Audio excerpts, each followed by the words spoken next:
Hello, everybody, and welcome to the Tip of the Iceberg podcast, brought to you as always by InsideThePenguins.com, a proud affiliate of the Hockey News. I'm your host, Nick Brlansky, joined as always by Nick Horwat, and the Penguins are in the midst of a nice little 4-day break here. They have no games between Monday of this week, which was a 3-0 shutout victory over the Seattle Kraken, and Saturday night at 10 p.m. when they take on the Vegas Golden Knights. After that, they'll have another Monday matchup at the Mullet, taking on the Arizona Coyotes, then another extended break as they won't play until Friday. So not a lot of hockey to be played here for the Pittsburgh Penguins as of late, Horwat.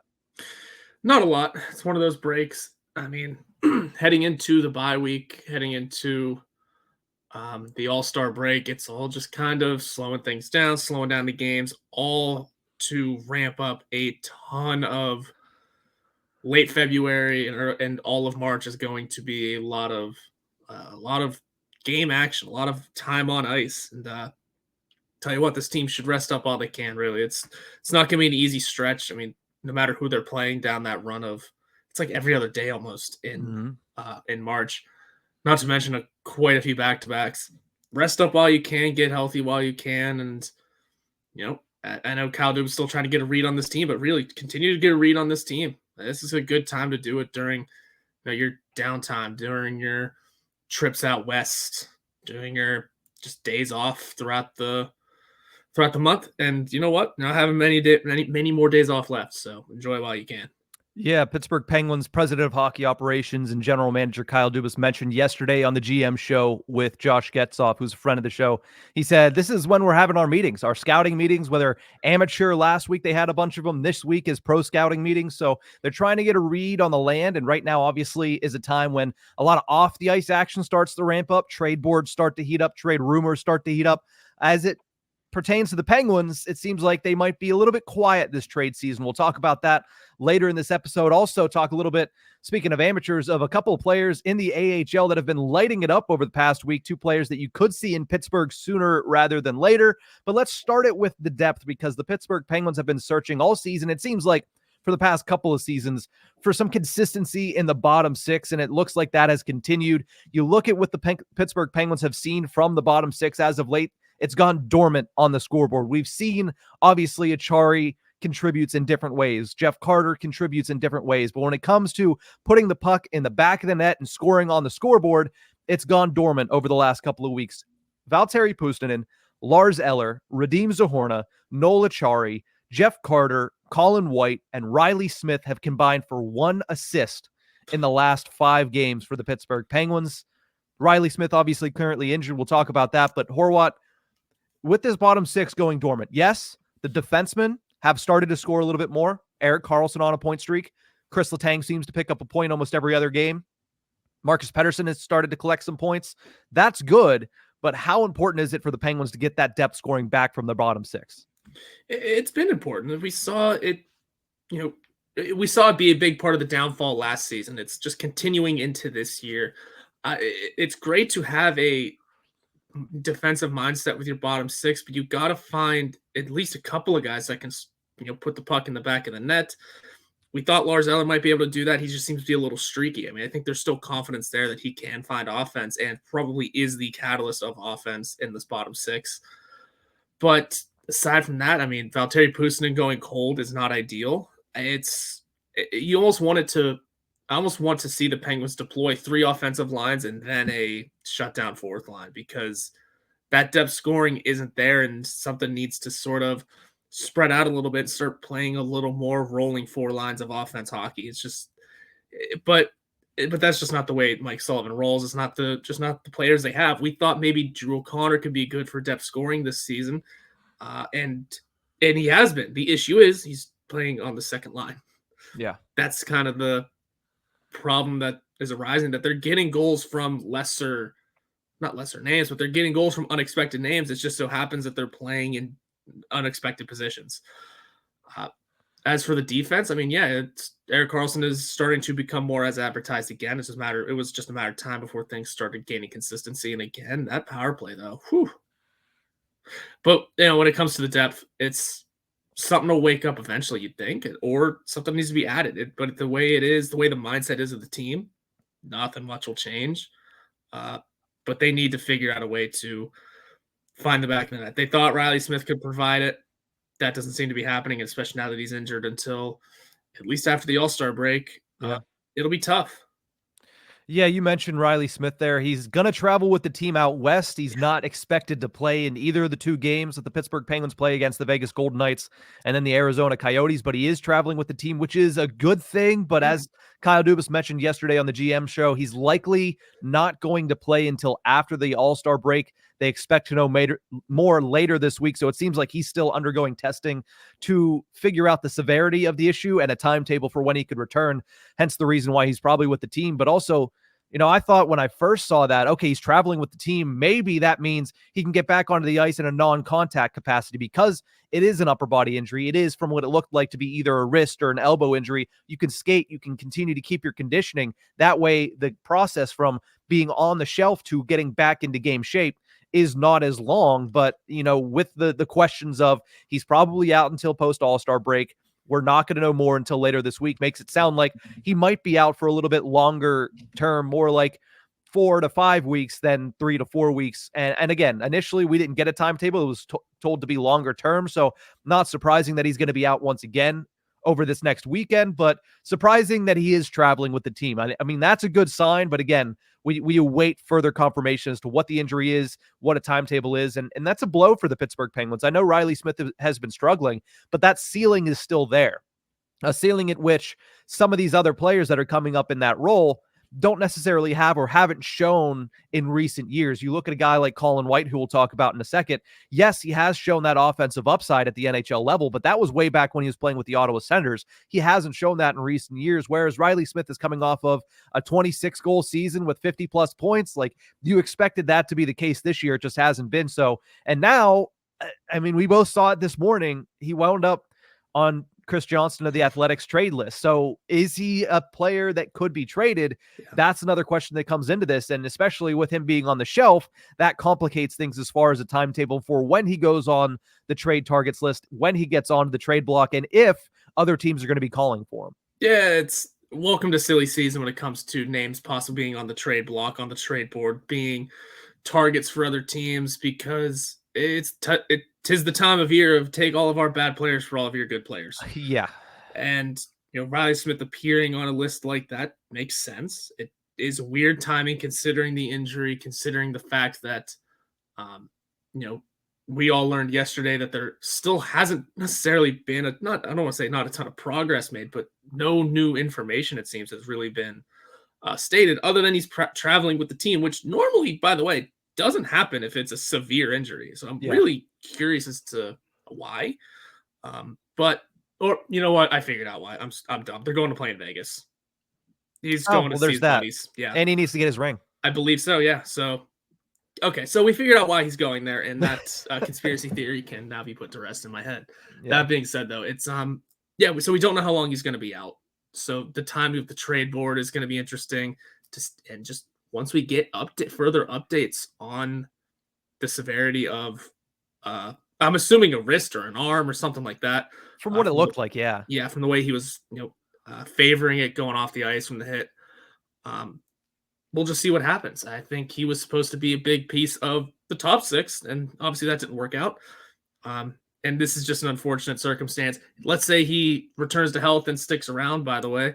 You just hope it's a Rickard Rakell effect. Yeah, that's exactly what you're hoping for. You're hoping he comes back, he finds his game, because, well, yes, it's nice that Drew O'Connor has elevated his game and has become a top six forward on this team. It'd be nice to have two guys at that level. That way, one of them you can cherry pick to play in the bottom six, and maybe, just maybe, give Lars Eller a consistent line mate that brings his best every single game. I mean, Valtteri Puustinen, again, we both love Valtteri Puustinen, loved what he showed early. He needs to bounce his game back up, or else he's going to face a similar fate to that of Radim Zohorna, which brings us to that point. I mean, Radim Zohorna pushed through waivers, was not claimed, and was recently sent back to the Wilkes-Barre Scranton Penguins. I think this was a long time coming. I mean, on the score sheet, he had 1 point in the last 18 games, but even if you were just watching it and were unaware of the points that he had scored, even if you had just watched his last game and said, yeah, that's how he's been playing at the level he's been playing over the last couple of times he's gotten into the lineup, you'd say, okay, it makes sense that they would try to go a different direction with Radim Zohorna's lineup spot.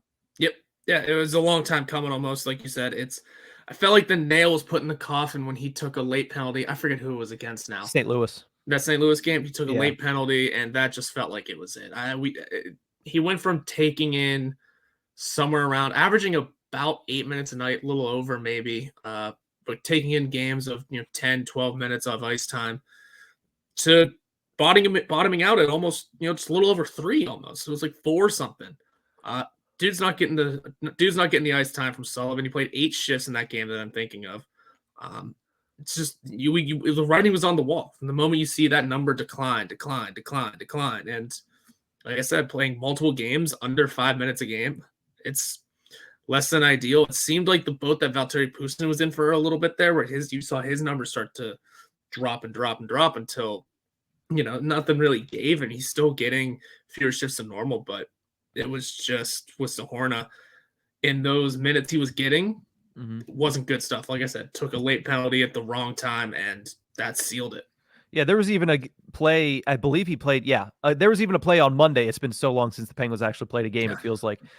Even in that game he played Monday, he just ran into one of the defenders. I think it was Ryan Graves in the defensive zone. And I'm like, what is happening? Like, what is going on between you two? Because at that instance, it's not Ryan Graves who's turning up the ice. I don't know where Zohorna was going or what he was looking at. He ran into Ryan Graves, and that might have been another nail in the coffin. That might be what Mike Sullivan, Kyle Dubas saw and said, yeah, this guy is going to need some more growth. I mean, I guess you can't really get much more growth from a 27-year-old, 28-year-old, but he's going to need to go back to the minors and restart something, find something else, because he doesn't have it at the NHL level. Ryan Shea called up in response for the Pittsburgh Penguins. That one makes a lot of sense as far as roster construction. The Penguins head west on a road trip. You would imagine that if you're going to have one extra player, whether that be on forward or defense, you're going to take the extra defenseman, because you can't go into a game with 5 defensemen. That's just suicide. Like, that is a bad time waiting to happen. You can go into a game with 12 forwards, 7 defensemen. We've seen teams do it all the time. So it makes sense to call up a defenseman. Ryan Shea has been that guy on the bubble all season long, so he gets called up in response. Any expectation that he gets into the lineup? I know P.O. Joseph has struggled, but any expectation that you see Ryan Shea, whether that be in Vegas or in Arizona? Man, I'll say it's possible. And the issue is like you said, P.O. Joseph has been, I don't want to say hot garbage this year, but he hasn't been great. He hasn't been himself from what we saw last year. And I mean, yeah, when you send a guy down, you take the recall of a safety net almost in defense, but also a safety net that you just might use with Ryan Shea, who came up and, impressed enough to make the lineup. He's still looking for a point, though. But, I mean, you don't expect that kind of scoring from a third-pairing guy. But sometimes you expect 1 or 2 to trickle in here and there. But for P.O. Joseph, like I said, he hasn't been playing good this year. It might still be a long shot that Ryan Shea gets into the lineup. But all things considered, I'd say it's very possible. When looking at opportunity here, obviously we don't need to harp on Ryan Shea. I think there is a chance that he does get in the lineup, but I do think it is a slim chance. I think they're going to give P.O. Joseph as many chances as humanly possible to get his game back on the right track. This is a real opportunity for Colin White, and that's where I want to end this segment here. 1 game played this season at the NHL level. I didn't think he looked great against the Carolina Hurricanes, but then again, he didn't have a whole lot of ice time with the Pittsburgh Penguins trailing for the majority of that game. 15 points last year, 8 goals, 7 assists in 68 games with the Florida Panthers. He was a fixture in their lineup en route to a Stanley Cup final appearance. He has a lot of versatility at forward. He plays left wing, right wing, and center, and he can play pretty much up and down your lineup. He showed, like I mentioned, that scoring touch when he was with the Ottawa Senators a while ago. He's looking to refine that game, but the one thing that he does do is he gives you a good two-way forward, somebody that's responsible in both zones. Unlike a guy like Radim Zohorna, who when he was struggling, he struggled in the defensive zone as well. At least you're getting some good defensive play from Colin White. He gets an opportunity here to at least play in the next couple of games, it seems. What do you think about Colin White? Because when I texted you about Whitey getting the opportunity, you said, I'm very excited to see what he has to bring. Yeah, I know you weren't super huge on his first game against Carolina. I mean, wasn't. It's, we were watching on TV. It was kind of tougher, at least for me, to kind of dissect, what he may have looked like on the ice. But that being said, he's a guy that has great NHL experience and was a fixture on an unexpected Stanley Cup run. So, maybe he probably won't bring that same sort of mentality or that same sort of, success, but the guy deserves a little bit more runway than just a game and then taken out of the lineup just because Noel Acciari came back. The dude deserves a little bit of time in the lineup. I think, give the guy some runway. I'm excited to see what he can do. I want to see it in person, but that'll be hard to do out west. But maybe if he's able to make some noise for himself, it'll transfer through. I can't wait to stay up until midnight trying to watch Colin White play hockey. 1 a.m. looking through a glaze of coffee and closing eyes. But no, Colin White, I mean, I'm interested because there's a couple players that I'm excited to see in this NHL lineup. We'll talk about them in the second segment. I think they've been playing really well at the AHL level and are getting closer to getting that opportunity at the NHL level. But Colin White's a player that was brought in on a PTO before the season started, and a player that going into training camp, a lot of people said, okay, this is somebody that is in the thick of things. Like, he was seen as being one of the top options. Hey, he could come in, he could earn a contract if he plays well, because he was on that Stanley Cup final team last year. And it's not like he was a healthy scratch. I mean, a lot of people are banging the door for Phil Kessel, who was a healthy scratch throughout that Stanley Cup final. Colin White was playing in those games, and I understand the Florida Panthers didn't win at the end of the day. I don't think it was very close, honestly. They shouldn't have made it out of the first round, though. Let's consider that. Nor should they have made it out of the second round. I mean, I don't remember Colin White's numbers, but he was on a team that made it 3 rounds further than they were supposed to. Yeah. I mean, he's somebody that brings a lot of the intangibles. He loves to check. He's a little bit more physical than a guy like Radim Zohorna. And like we mentioned, he's a two-way forward. And the Pittsburgh Penguins right now, if you could bring defense from the bottom 6, that's what they're going to take. Because the way that the top 6 is playing right now and the way that Erik Karlsson and Chris Letang are operating right now, if you keep a team under 3 goals, the Penguins are going to have a shot every single night. I mean, I get it. That's basically with every single team. But the Pittsburgh Penguins can win these games 4-3 at the level that Sidney Crosby, Jake Gensel, and honestly, Drew O'Connor are playing at this point in time. And that's without a power play that is actually operating at a decent level. So bringing in a guy like Colin White, giving him an opportunity, I think it makes a whole lot of sense, especially because you only have so many options in this organization. You don't need to burn through some of these young guys. Yeah, Jonathan Gruden hasn't had a lot of NHL playing time. Yeah, Mark Johnstone came up for a cup of coffee against the Florida Panthers, but Colin White's a guy that got 1 game. He's an NHL veteran. He is experienced. He's played at this level time and time again, and he's been good when healthy at the AHL level. So I can see why you're giving him an opportunity at the NHL. There's a couple of guys I'm excited to see, but hey, maybe Colin White pans out, and you don't have to call upon these guys. You don't need these guys to hit every single time, because right now, if the Pittsburgh Penguins try to call somebody up and 2 or 3 of these guys falter like Radim Zohorna has, you're almost out of options. You're almost forced to go out and make a trade, which is what, as we'll talk about, the Pittsburgh Penguins aren't really looking to do at this stage of the game. So I'm excited to see what Colin White can do. Hopefully he has some staying power at the NHL level, and hopefully he brings something that helps this lineup and maybe even jump starts the bottom 6 when it comes to scoring. 15 points in 68 games doesn't give you a lot of hope that he's going to come in and start lighting the lamp or start facilitating for Lars Eller or Valtteri Puustinen to light the lamp. But maybe his defensive awareness and his defensive abilities gives Valtteri Puustinen a little bit more freedom to go out there and make an offensive play. Yeah, you just never know. It's maybe there's that opening of the ice. And also Mike Sullivan always preaches that, getting your shot in the NHL. I know he's been there before and has done it for a long time, but it's been a while. He had to work his way to the spot, getting that new opportunity. You come in with a little bit more fire. So maybe Colin White can come, now that he's going to have a couple of games, it seems, comes with a little more fire and brings a little more to the table. I mean, his first time in, he really didn't even know if he was playing that game. Really. Yeah, he wasn't on the initial roster. It wasn't until after warmups that it was suddenly, hey, you're going in. Oh, okay, cool. So this time around, he'll have proper time to sort of prepare for a game day, almost, to actually kind of be ready. Getting reps in on the third line, no less, rather than fourth line center position. It's going to be a good jump for him. Yeah, and that's a good point that you mentioned that I neglect to remember all the time. That was the game that Noel Acciari was a late scratch and Colin White ended up going in. So maybe now that he has, 4 days notice, maybe he'll be better prepared and he'll come out and he'll show a little bit of a stronger game than he did against the Carolina Hurricanes. But we're going to take a quick break. When we come back, 2 players at the AHL level that the Pittsburgh Penguins might count on down the stretch. They're starting to light it up down there for the Wilkes-Barre Scranton Penguins. We'll discuss those 2 players after this break.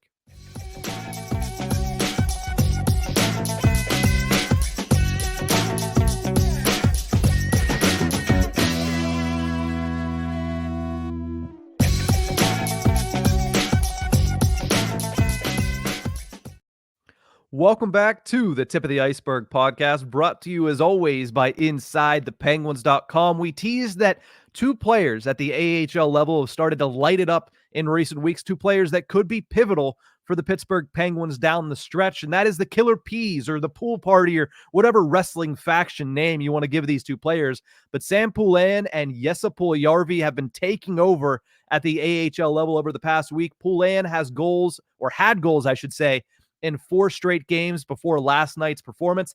Jesse Puljujärvi in his last 2 games have put up 3 points, 2 of them being goals, and the third being a beautiful cross-ice assist to Ty Smith in a losing effort last night for the Wilkes-Barre Scranton Penguins against the Providence Bruins, So those two players perform a little bit better. Certainly, when you look at Jesse Puljujärvi, somebody come off a double hip surgery, the early returns weren't great, but he's starting to pick things up at the AHL level.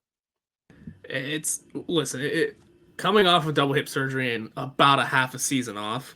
Yeah. I don't think anyone was expecting him to go in game 1 and be like, oh, he looks back to normal. No, that just wasn't going to happen. I think saying his early returns weren't great is next to nothing, really. That was, it is what it is. What were you expecting to see? That being said, it seems like now here he is a handful of games in. I still would expect him to be fully up to speed at this point, but 3 points in a couple of games. That's not bad. It's a good step in the right direction, especially considering, I mean, he's looking to earn a spot. This isn't a guy that was already under contract and he's, got his role. This is a guy looking to literally earn an entire deal in the NHL. The Penguins are giving him the opportunity, and he's, it might still take time for more growth, but he's getting there. And I mean, hey, like I said, 3 points in the matter of, is it 5 games? I think he's played 5. Yeah, let me look that up. Yeah, I mean, 3 points in the matter of 5 or 6 games is already more than I would have expected coming off of a double hip surgery and literally half of a season off. He didn't have a training camp, didn't have a preseason, and barely skated up until joining the Penguins. Yeah, 3 points in 6 games for Jesse Puljujärvi. Obviously, both of them coming in the previous 2 games. But I think when you look at him, it's going to be a touch-and-go process. Yeah. It's not going to be, hey, he scored in 4 straight games. Let's sign him to a contract and get him to the NHL, particularly because there is a guy in Sam Poulin that might be ahead of him in the list, and we'll get to that in a second. There is a guy in Colin White who, as we talked about in the last segment, is getting an opportunity here that they're going to give him a couple of games. So there's time for Jesse Puljujärvi to play through this and to see how his hips react to playing in more and more games. I mean, there have been a couple weekends since he's been down there that they've played games in 3 straight days, and he'd play the first day, take off the second day, and come back in the third day. So once he starts playing those back-to-back days like he did this week, you start to see how his hips are going to hold up, and you start to see how he can start to hold up as time goes on. So it's going to be a touch-and-go process. It might be an up-and-down process as well. Yeah. And his performance might dip and come back up very volatile, with a lot of volatility, because, who's really sure of how he's going to respond at this time? I mean, this is the second time he's had this injury. This is the second time he's had this surgery, and it seems like an injury that he's going to deal with his entire career. So obviously you have to monitor that, but somebody else coming off of an injury this year was Sam Poulin. And as we mentioned before last night, goals in 4 straight games. He's certainly starting to play a major role for that Wilkes-Barre Scranton Penguins team. The question that I have for you, Horwat, and we can get as deep into this as you want, who's first on the Penguins call sheet right now? I mean, you can even go right now or just in general at full health for both of them. But who do you think right now, if Colin White falters, which we're hoping doesn't happen, we're hoping he turns into an everyday NHLer going forward. But if there's a spot open at the NHL roster, who's first on the Penguins call sheet, Sam Poulin or Jesse Puljujärvi? Of those two, I would have to say it's probably Sam Poulin. I'd say the fact that he has a contract might play the bigger factor. Because when it comes down to it, we don't know what Jesse Puljujärvi and his agent are looking for exactly. Whereas Sam Poulin, he's here, he's under contract, he's got his deal set, and the Penguins are able to have that movement. Whereas with Puljujärvi, I think that contract might play a bigger role than we would think, because let's say he is higher on the totem pole here, but doesn't have a deal, and the Penguins want to make that move. Well, suddenly you got to deal with an agent who might say, well, he's going with an NHL-only deal. You're not going to get a 2-way deal out of this guy. You're going to have to all of a sudden fire him through waivers if you want to send him back down. And if he performs well, which he seems to already be doing, hey, that's a cheap deal that a team can just swoop right in for. Yeah. So I would say Sam Poulin's going to be a first call up out of these two. And plus, let's be real. I mean, we're still waiting for more returns from Puljujarvi in terms of games played. How does he react to these games played? Can this be a consistent process?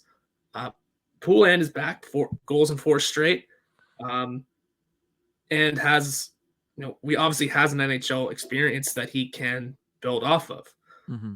Puljujarvi doesn't, but Sam Poulin has been there before as well. It's time for him to make a process. Plus, I mean, going back to the beginning of the season, Kyle Dubas said he's expecting Sam Poulin to be a regular NHL player at some point soon. Mm-hmm. Same thing about Puljujarvi pretty much, but it's time to give people their dues. And while Puljujarvi is still growing in his role and his position, Sam Poulin might get a call first. Yeah, I think that's a really interesting concern that you have about the contract for Jesse Puljujarvi. I don't think that he can command too much. I mean, you look at the Pittsburgh Penguins, if it's anything more than $1.5 million, they probably can't bring him up anyway. I mean, yeah, we have to obviously monitor the Reilly Smith situation, and if he gets put on LTIR, which is something we'll learn later this week. But I mean, you look at Jesse Puljujarvi, what can you command? Like, you're playing at the AHL level right now because you're trying to get back from a double hip surgery. Are you really going to be able to command, hey, I want a one-way deal? Or, I mean, one-way deal or two-way deal is yeah, it's not here nor there. Yeah, it's neither here nor there on that one, but like, he's going to have to go through waivers regardless. Yeah. I think the biggest thing is going to be the cap hit and the years. And I don't think he's in a position to say, hey, I want a multi-year deal coming off of a rough season in Carolina where he was injured through most of the year. And you just don't know what level he's going to get to at the NHL level anymore. So while I do understand the concern and I understand bringing that to attention, I just don't think that he's going to command all that much. I think he's probably going to ask for something around the realm of like $1 million for the remainder of the season, or maybe league minimum the remainder of the season. That way he gets to walk into free agency showing something and knowing that he can go anywhere after this season. But I do agree with you that Sam Poulin's probably first on the call sheet, simply because, one, you mentioned it, Kyle Dubas at the beginning of the season, I believe you asked the question about this, that he expects him to be an NHL player and at a pretty consistent level at some point soon. And he alluded to the fact that could be this season. Mm-hmm. I think that there's multiple occasions this year that he would have been called up. He would have been called up late last season as well, but he's been facing injuries. Last year, he missed time, and then he came back, and then he was injured. And at that point in time, the Penguins needed a call up. They just couldn't call him up because he was injured. This season, early in the year, you look at when Vinny Hinostroza was called up. You look at when Radim Zohorna was called up. You look at when they went back to Jansen Harkins after sending him down. Who was injured? Sam Poulin. I think he's much higher on the organization's depth chart than people give him credit for. I think there's a lot of people that are growing impatient with him. Obviously, as a first-round pick in 2019, there's a lot of people that are expecting more returns. That's just not how it works all the time for first-round picks. I think you see Sam Poulin certainly at some point this season, but I think you see him as one of the next few call-ups here, getting his opportunity at the NHL level. Yeah, let's also not forget that while Sam Poulin was injured and getting rehabbed, he was doing that in Pittsburgh. He was doing that around the NHL guys. He had a stall in the locker room, which you don't normally see, right? Like that's not a regular occurrence. He had a stall in the Penguins locker room, not even in like their secondary locker room or one of the pull-in stalls. He had a stall in the middle of the locker that was around everyone else. So there's some high expectations for him, and I think it's just a matter of getting fully healthy, continuing this trend, and it seems like his game is pretty much built, ready for the NHL now. They wanted him to be able to play both sides. I don't know what the defensive returns have looked like. That's got to be hard to find at the AHL level. That's got to be a near impossible task if you're not there watching every game to see what the defense from a forward looks like. Mm-hmm. But if the coaching staff and the management group believes that it is ready, I mean, you're not going to give him the call fresh out of, or you're not going to give him the call while you're out west. That's a hell of a trip to make, especially whenever you have the personnel that can make it. Unless, barring injury, you'd expect Colin White. Like we said, we'd expect Colin White to play those 2 games. Coming out of the All-Star break, though, that could be a different story. Let's say Poulin continues his good trend. I don't know what the Wilkes-Barre schedule looks like. But if he's able to continue that trend through the Penguins bye week, through the All-Star break, and let's say Colin White fumbles the bag in these next 4 games, and let's say Reilly Smith isn't able to return right away because we still don't know where that stands, that could be a good little swap there. Colin White out, Sam Poulin in. Yeah, obviously you look at what the Pittsburgh Penguins have done with both of these players, and they've said that both of them are defensive minded. They're hard to play against, as Mike Sullivan likes to say. So I think both of them have a spot at this point at the NHL level. It's not waiting for them, but certainly one that is going to be on the way. I'm trying to look here at the Wilkes-Barre Scranton schedule. It's not easy to navigate their website, especially on the side of a podcast. But today would be January 18th. They have 4, 5, 6 games the remainder of this month. So they play more than the Pittsburgh Penguins do coming up the remainder of the month. So you look at that and you say, all right, if they can continue this performance, there's no reason why, if both Puljujarvi and Poulin perform and Puustinen and White struggle and Reilly Smith is out, that you don't call both of them up. I mean, you look at the flexibility of a guy like Sam Poulin. You know, you've been mentioning all the time, you want Noel Acciari on the wing, and you want Lars Eller as the 4th line center if you can make it possible. If you can bring up somebody that fills the role that Lars Eller is currently in, and Lars Eller has been perfectly fine as a 3rd line center. But when you're looking to try to make this team take the next step and move up from being a bubble team on the outside looking in to a top 3 team in the Metro, if you can get Lars Eller as your 4th line center, somebody who plays at a commensurate level at his 3rd line center spot, and Noel Acciari to the wing, you're going to do that. So maybe if Sam Poulin continues his hot streak and becomes undeniable that he needs to be at the NHL level for a stretch, you bring him up and you put him at 3rd line center. You bump down Lars Eller, move over Noel Acciari. All of a sudden, it is Eller, Acciari, and Carter as your 4th line, and you have Poulin, and maybe you call up Puljujarvi, and maybe you move Puustinen over to the left. I don't know. This is all Puljujarvi, Puustinen would be an interesting line. I feel bad for the broadcast teams if that ends up being the Penguins' 3rd line trying to call that. But suddenly it sounds great, and it also adds on to what I was mentioning earlier in the show. You got 3 scoring lines all of a sudden. Yeah, that would be tending towards an offensive line, but also Poulin and Puustinen and Puljujarvi. I'm already struggling with it. And Puljujarvi are expected to have really good 2-way games. So you don't know. And again, we're getting way ahead of ourselves with this, because this is a 1-week sample that both Poulin and Puljujarvi have been playing very well. Meanwhile, Puustinen's been struggling. So it might even be at his expense that one of these guys get called up. But I mean, it certainly gives you options if these guys can continue to perform. And I think that's one thing that we have to look at, is the Pittsburgh Penguins are going to hope that the internal options step up, as opposed to having to look outside the organization to bring in help in the bottom 6. Yeah, and let's not forget to mention that Reilly Smith could be perfectly okay. And if we're rolling with this, and if we're rolling with this 3rd line that we just created in our minds and giving broadcasters and writers heart palpitations trying to write that, Reilly Smith could be an easy piece to also slide it on the left side of that. You know, let's say Valtteri Puustinen, like we said, isn't performing at his level. Suddenly you got Sam Poulin centering Jesse Puljujarvi and Reilly Smith. I mean, we're in goofy land now. Like I said, welcome to, mid to late January, all of February leading up to the trade deadline. Things are just going to get weird and goofy. It's just the way it is. Also, let's not forget that he doesn't have to sign a deal before then, but Jesse Puljujarvi, if he wants to play in the postseason with the Penguins, if that happens, would have to have a deal by the trade deadline. So decisions will be made quickly there as well. Yeah, I would believe that. I mean, we saw there's 6 games remaining in January. He's already played 6. He only has 25 that he can play on a PTO with the Wilkes-Barre Scranton Penguins. So I'd assume that there's at least 13 games in February for the Wilkes-Barre Scranton Penguins. So he'd have to sign one anyway. But you can also always just restart a PTO, though. That 25 is just a limit, and then you could just sign another. Well, but you're right. Interesting. I would doubt that they'd get to that point and be like, yeah, we're going to sign you to another PTO. Like, that it's rare, but I'm pretty sure you could just do it. Also, as you mentioned, they're not testing him out for next year. Like they're trying to get him up to speed and hoping that he can play for the Pittsburgh Penguins this season.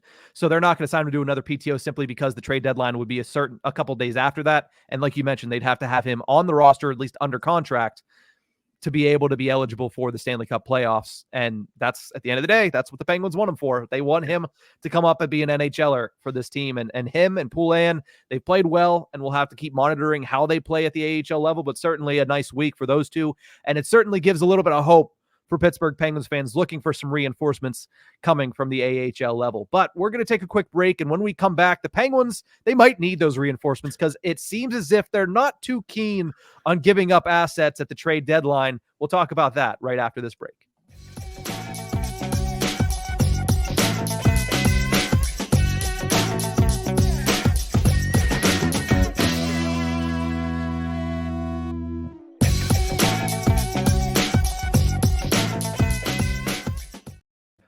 Welcome back to the Tip of the Ice-Burgh podcast. I keep thinking about that triple P line or Poulin, Puljujarvi, Puustinen line. And, first things first, Josh Getzoff, Steve Mears, they do a fantastic job. Trying to call those three weaving up the zone would probably, like you said, give them heart palpitations. I love it, though, because putting the names aside, that's genuinely a line that, let's say Puljujarvi sticks around into next season. That's a genuine line that could be rolled out because those are that you don't think? I think, no. I think that at its best, yes, that would be a great third line. But I also think, when do things work out like that? No, of course not. You playing God last, as Elliot Friedman likes to say, and as we will get into. Yeah, exactly. You mentioned Elliot Friedman there. Obviously, we'll get to what he said about the Pittsburgh Penguins and what he expects them to do at the NHL's trade deadline. But we have a listener question that'll lead right into that. Logan Rose on Twitter asked us, wondering what you guys think of trying to go get a guy like Trevor Zegras from the Anaheim Ducks if he's on the market.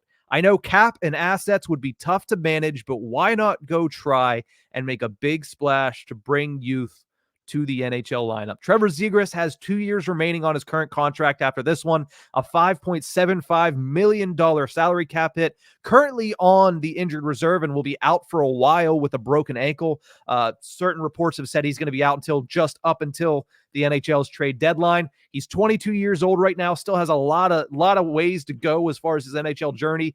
He has 7 points this season in 20 games, but he's coming off of back-to-back 60-point seasons in his last 2 years as a 20 and 21-year-old at the NHL level. There's no disputing the talent of Trevor Zegras. What I'm disputing is the fit with the Pittsburgh Penguins. Yes, the Pens would love to go out there and get a center at the age of 22 that could come in and be the one to, or be maybe your third line center or maybe your second line center, and you move Gino to a wing. That would be, fantasy land stuff.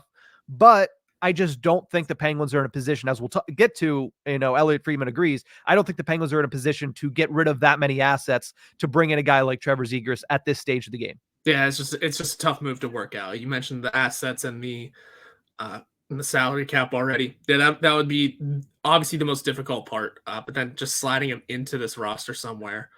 Again, like I said before, it is goofy season. It is the time to genuinely have weird conversations like this, and I do enjoy always discussing again, like I said, take all of our bad players for all of your good players. That time of year, it is a ton of fun. And Trevor Zegras, I don't think we worried too much about fit because good players do good player things, and he'd find ways to work. It is just a matter of the money and the need and the necessity. And right now, it just doesn't seem like the Penguins are necessarily in the need for a guy like Trevor Zegras at the moment. Give it a couple years, maybe, because at that point you are looking at a Malkin probably playing a third line center role, maybe a wing. Who knows what happens with Crosby in a couple seasons? Maybe he's playing the 2C and we need a top line center. That's a different bridge to cross at a different time. That injury also rears its ugly head for Trevor Zegras. Let's not forget also that he's expected to come back when? You said right around the trade deadline. Yeah. You know who else is expected to come back right around the trade deadline? I know this is not the easy comparison, but Matt Nieto. So the Penguins still have a guy on their roster that they're going to have to try and figure out what to do with as well. Yeah. So, it just seems like there's also no space for Trevor Zegras on this lineup. Again, I love the idea. I don't hate who. Yeah. Again, who wouldn't love the idea of, hey, let's top name on the trade board. Go for him. Absolutely. Yeah. But it's fantasy hockey. It's yeah. fantasy hockey saying, oh, well, if you just bring in Trevor Zegras and you put him at second line center, you move Malkin over, then you can move Drew O'Connor down, this, that, the other thing. Let's not forget the point that to make this trade, you'd probably have to pull out the second BlackBerry on NHL 12. Like, you would have to be like, all right, we'll give you Reilly Smith to make this work, 5.75 to $5 million. We'll give you, it's probably a first round pick for Trevor Zegras because he's 22 years old and he has immense talent and he brings a lot to you off the ice as well. I mean, this is a guy that has found headline on headline on headline and usually in a positive light. Mm-hmm. But I just think that it is too much fantasy land. Like, yes, does it make sense to bring in a 22-year-old uber talented center like Trevor Zegras that can also bump to wing? Yeah, certainly. If he's available, yes, it would make sense for the Pittsburgh Penguins to want a guy like that and desire a guy like that. But even as you mentioned, Logan, you know, the cap, the assets, it's tough to manage even with the Pittsburgh Penguins if they were willing to say, hey, let's go all out for it. Let's trade assets. Let's put it all out there for this team. I don't think they're in a position to do that right now. As we mentioned, they're currently sitting outside of a playoff spot. By points percentage, they are in a playoff spot. But again, you're on that bubble right there. And I don't think they are one player away. And like we all mentioned, there are times you sell the farm and that trade still doesn't work. Let's not forget to go back and look at the Derek Brassard trade. That didn't work out for the Pittsburgh Penguins. They traded a lot of assets, including Philip Gustafsson, who is a starting goaltender for the Minnesota Wild right now, to bring in a guy that played the remainder of that season in the first 20 games of the following season and didn't seem like he ever wanted to even be there.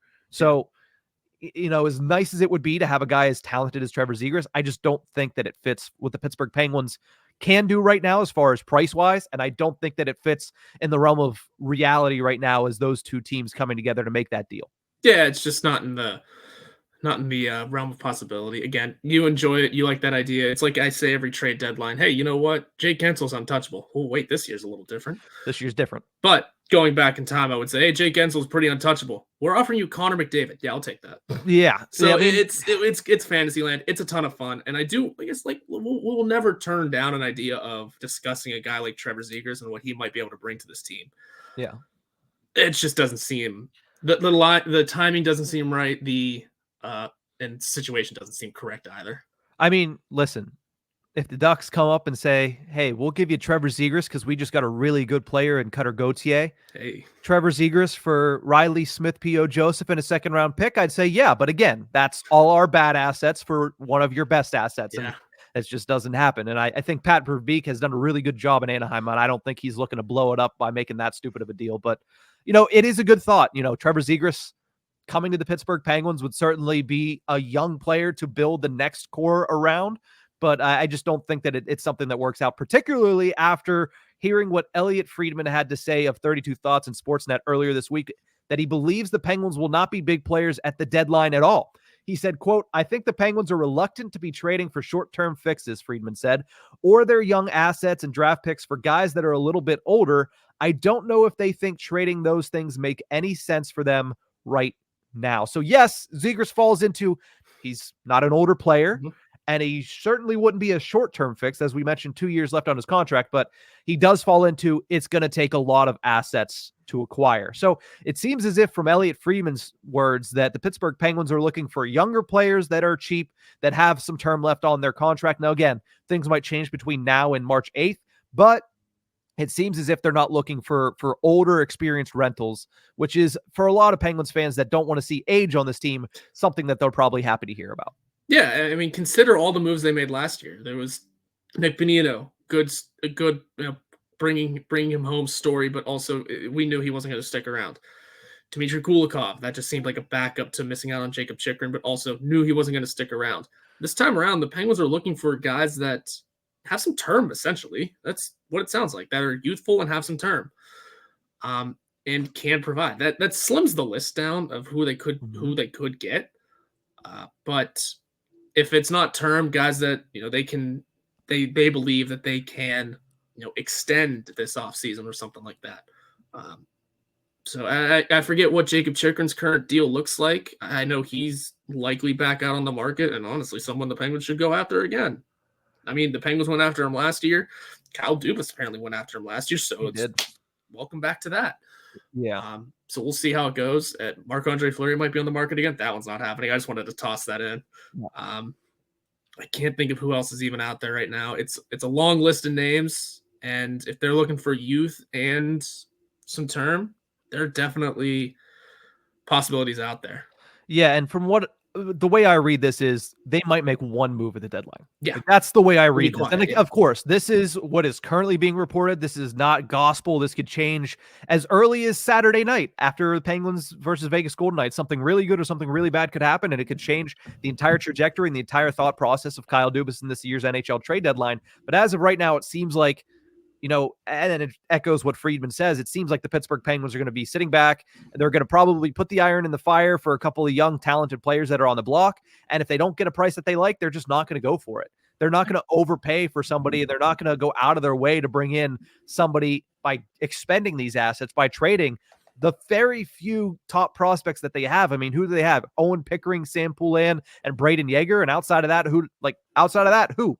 That there's not very many players. I mean, maybe a Tristan Brose who's playing fairly decently at the NCAA level this season. I mean, there's not many players that the Pittsburgh Penguins have in their prospect pool. So if they're going to trade for somebody, it makes sense that it would have to be somebody that's younger and that kind of takes their spot in the prospect rankings, or is at least a little bit further on, maybe a 23-year-old, 24-year-old that can be part of that next, you know, closing the gap between this contention window and the next. Yeah, they'll see what they can pull off. And those three prospects you mentioned, they probably don't want to part ways with. You know, they want to see what Owen Pickering can do on the blue line. You said before we started recording, Braden Yeager could be in the NHL within a couple seasons. Yeah. And we might see Sam Poulin within a week or two. Yeah. We could see Sam Poulin very soon. And to talk about the Yeager thing a little bit, I think the way that you've seen him play this year, there's no way in my mind that he is over the I think he could be in the NHL by the time he turns 21. He's 18 years old right now, 19 years old right now.